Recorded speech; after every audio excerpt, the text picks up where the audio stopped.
OnePlusலேருந்து 7 மற்றும் 7 Pro ஆகிய smart ஃபோன்களை ஏற்கனவே இந்திய மார்க்கெட்டில் அறிமுகப்படுத்தியிருக்காங்க அப்படிங்கிறது நம்ம எல்லாருக்குமே தெரியும். இதில் வந்து OnePlus 7 Pro பற்றி நம்ம ஏற்கனவே வந்து டீட்டெயிலாக ஒரு வீடியோ பார்த்துட்டோம். இந்த வீடியோவில் வந்து OnePlus 7க்கு வந்து 7 Proக்கும் என்ன வித்தியாசம் டீட்டெயிலாக இந்த வீடியோவில் பார்க்கலாம்.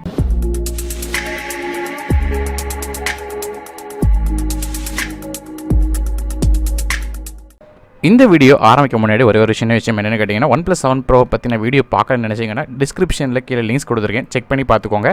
ஸோ இந்த ஃபோனுக்கும் OnePlus 7 Proக்கும் என்ன வித்தியாசம் அப்படின்னு பார்க்கும்போது முதல்ல இந்த ஃபோனில் இருக்க டிஸ்பிளேலேருந்து ஆரம்பிக்கலாம். இந்த ஃபோனில் 6.41 இன்ச் ஆப்டிக் AMOLED டிஸ்பிளே கொடுத்துருந்தாங்க. ஆனால் OnePlus 7 Proவில் நமக்கு வந்து ஃப்ளூயிட் AMOLED டிஸ்பிளே கொடுத்துருந்தது குறிப்பிடத்தக்கது.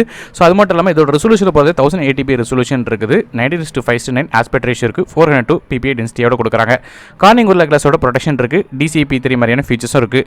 இந்த ஃபோனோட டிஸ்பிளேயில் வந்து இன்டிஸ்பிளே ஃபிங்கர் பிரிண்ட் ஸ்கேனர் இருக்கிற காரணத்தினால டேரெக்டாக டிஸ்பிளேலேருந்தே உங்கள் ஃபோனை வந்து ஃபிங்கர் வச்சு அன்லாக் பண்ண முடியும். ஆனால் இது ஒரு வாட்டர் ட்ராப் நாச் டிஸ்பிளேயாக வருது. நமக்கு OnePlus 7 Pro பொறுத்தவரையும் பெசல்லெஸ் நாச் டிஸ்பிளேயாக இருந்தது குறிப்பிடத்தக்கது. அது மட்டும் இல்லாமல் அதில் வந்து குவாட் HD டிஸ்பிளே இருந்துச்சு. ஆனால் இதில் ஃபுல் HD டிஸ்பிளே தான் இருக்குது. ஸோ டிஸ்பிளே அளவுக்கு ரொம்ப ஒன்றும் குறை சொல்கிற அளவுக்கு இல்லை. ஸோ நல்ல குவாலிட்டியான டிஸ்பிளே தான். இந்த ஃபோனோட பில்டுமே நமக்கு வந்து OnePlus 7 மாதிரியே ஃப்ரண்ட் அண்ட் பேக் சைடு வந்து கிளாஸ் பேனலாக செஞ்சுருக்காங்க. சென்டரில் அலுமினியம் ஃப்ரேமால் செஞ்சுருக்காங்க.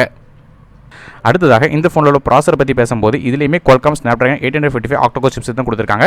ஸோ ப்ராசரில் எந்த ஒரு மாற்றமும் இல்லை. நமக்கு OnePlus 7 Proவில் இருந்தால் அதே ப்ராசர் தான். ஸோ பெர்ஃபார்மன்ஸ் நல்லாவே இருக்கும். எந்த விதமான பிரச்சனையும் இல்லாமல் கேம்ஸ் மற்றும் ஹெவியான ஆப்ஸ் எல்லாமே ஈஸியாக ரன் ஆயிரும். PUBG மாதிரியான ஹெவியான கேம்ஸ் விளாடணும்னு நினச்சிங்கனாலும் எந்த விதமான ப்ராப்ளமும் இருக்காது. RAM அண்ட் இன்டர்னல் ஸ்டோரேஜ் கான்ஃபிகரேஷனை பொறுத்தவரையும் இந்த ஃபோன் வந்து ரெண்டு டிஃபரெண்டான கான்ஃபிகரேஷன் வருது. 6GB RAM with 128GB internal ஸ்டோரேஜும் இன்னொன்று 8GB RAM with 256GB internal ஸ்டோரேஜும் வருது.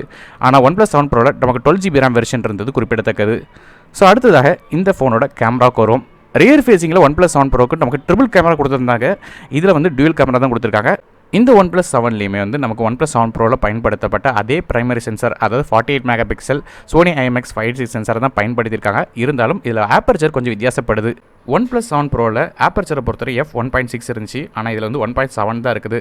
ஸோ ரெண்டுலேயும் ரொம்ப ஒன்றும் பெரிய வித்தியாசம் இல்லை அப்படின்னு பார்த்தாலும் OnePlus 7 Pro பொறுத்தவரையும் நமக்கு வந்து 1.6 ஆப்பர்ச்சர் இருக்கிற காரணத்தினால கூட கொஞ்சம் அடிஷனலாக லைட் எஃபெக்ட் வந்து கேமராக்குள்ளே போகும். அதாவது ஃபோட்டோஸ் வந்து டார்க்கில் எடுத்தாலும் கூட கொஞ்சம் லைட் வந்து நல்லா இருக்கும்.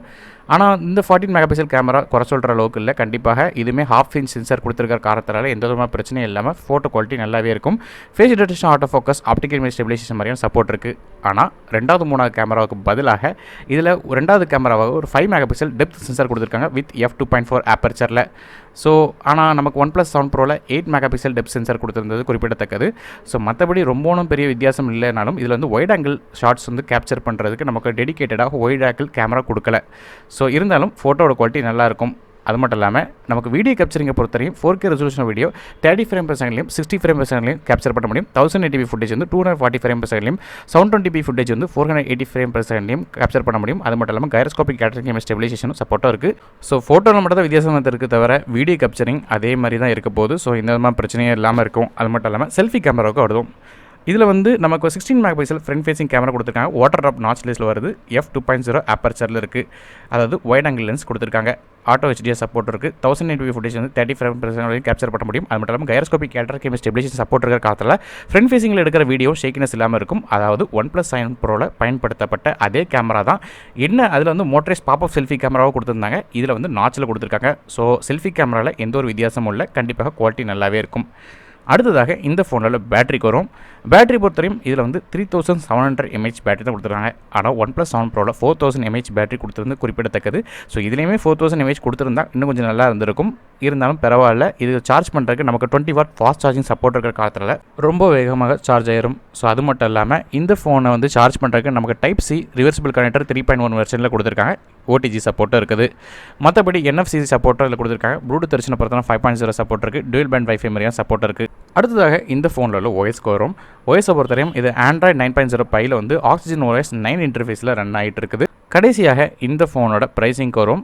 6GB RAM with 120GB storage உள்ள ஃபோனோட விலை 32,999க்கும், அது 8GB RAM வித் 256GB ஸ்டோரேஜோட விலை வந்து 37,999க்கும் கொடுக்குறாங்க.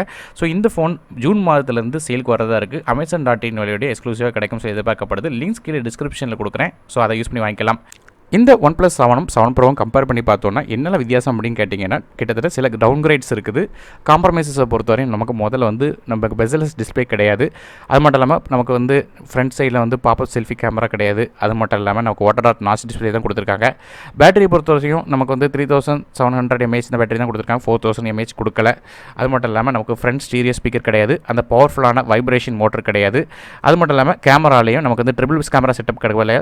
2 கேமரா செட்டப் தான் கொடுத்துருக்காங்க. ஸோ வைட் ஆங்கிள் லென்ஸ் இதில் கொடுக்கல. ஸோ இந்த மாதிரியான சின்ன விஷயங்களை காம்ப்ரமைஸ் பண்ணியிருக்காங்க.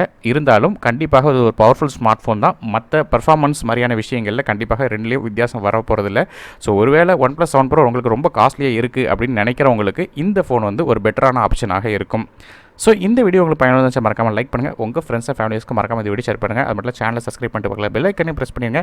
ஏன்னா மேலும் பல புது ஃபோன்களை பற்றி தகவல்கள் வந்துகிட்டே இருக்குது. நானும் டெக் தமிழுக்காக மற்றொரு வீடியோ உங்கள் சந்திக்கு வரை நன்றி, வணக்கம்.